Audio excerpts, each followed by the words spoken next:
Land Before Time. The Past and the Future. Chapter 23. Fly Like the Wind. It was now the evening. Littlefoot, Sierra, Ducky, Spike, Petrie, Ruby, and James are in Boris Lane's facility, and they just busted out of the prison cell, and now they were running through the hall. Okay, it's great that we are now free, but now how do we get out of here? Petrie asked panically. We have to find an elevator fast, James explained. Boris Lane was trying to find Ozzy and Strut. Oh, where in hell are those two knuckleheads? Boris Lane asked, annoyed. Moments later, Boris Lane came walking by the prison cell. That's when he noticed Ozzy and Strut were inside there. What the hell? Boris yelled, confused. Boris Lane then punched in the code and unlocked the cell door. Ozzy and Strut came crawling out of the cell. What are you two morons doing in there? And where are those 7 trespassers? Boris Lane yelled, confused. You see, it's a very funny story, Strut muttered nervously. They all escaped, Ozzy said, annoyed. Boris Lane's eyes widened in anger. Meanwhile, Littlefoot, James, and the others were still running through the hall trying to find an elevator. Eventually, James spots one.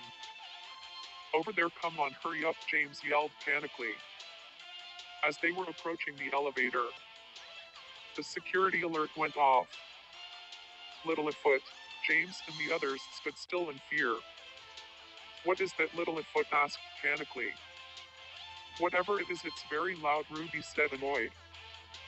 It's the alarm, and that means they realize that we escaped, James explained worriedly. Then the elevator locked up. Oh no, Petrie shouted panically.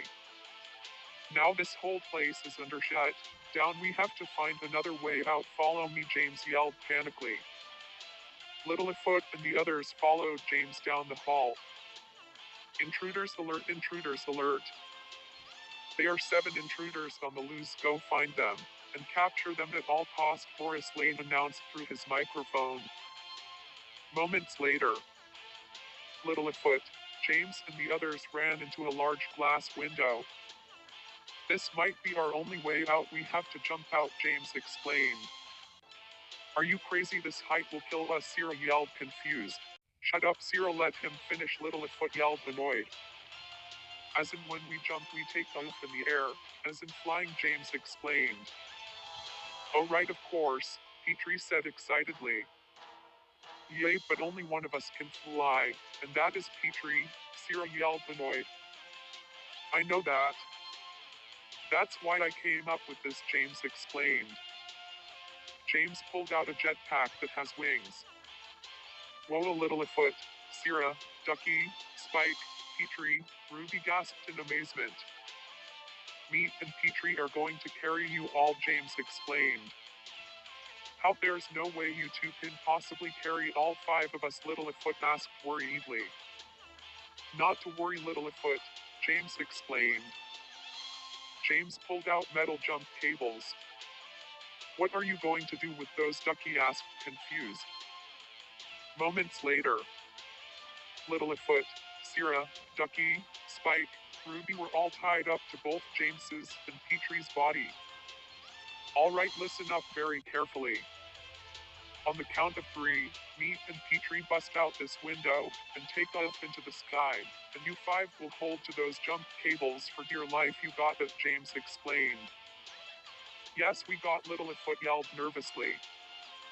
Suddenly, James began to hear loud footsteps coming down the hall. All right, here we go. Ready, Petrie? James asked.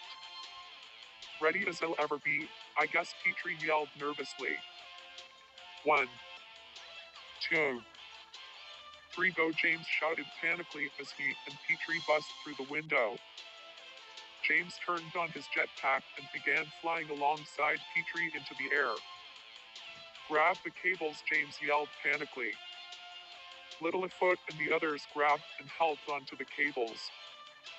Seconds later, they were dragged out through the window, and they were now in the air hanging onto James and Petrie by the jump cables. Littlefoot, Sierra, Ducky, Spike, Ruby, Petrie started cheering in excitement.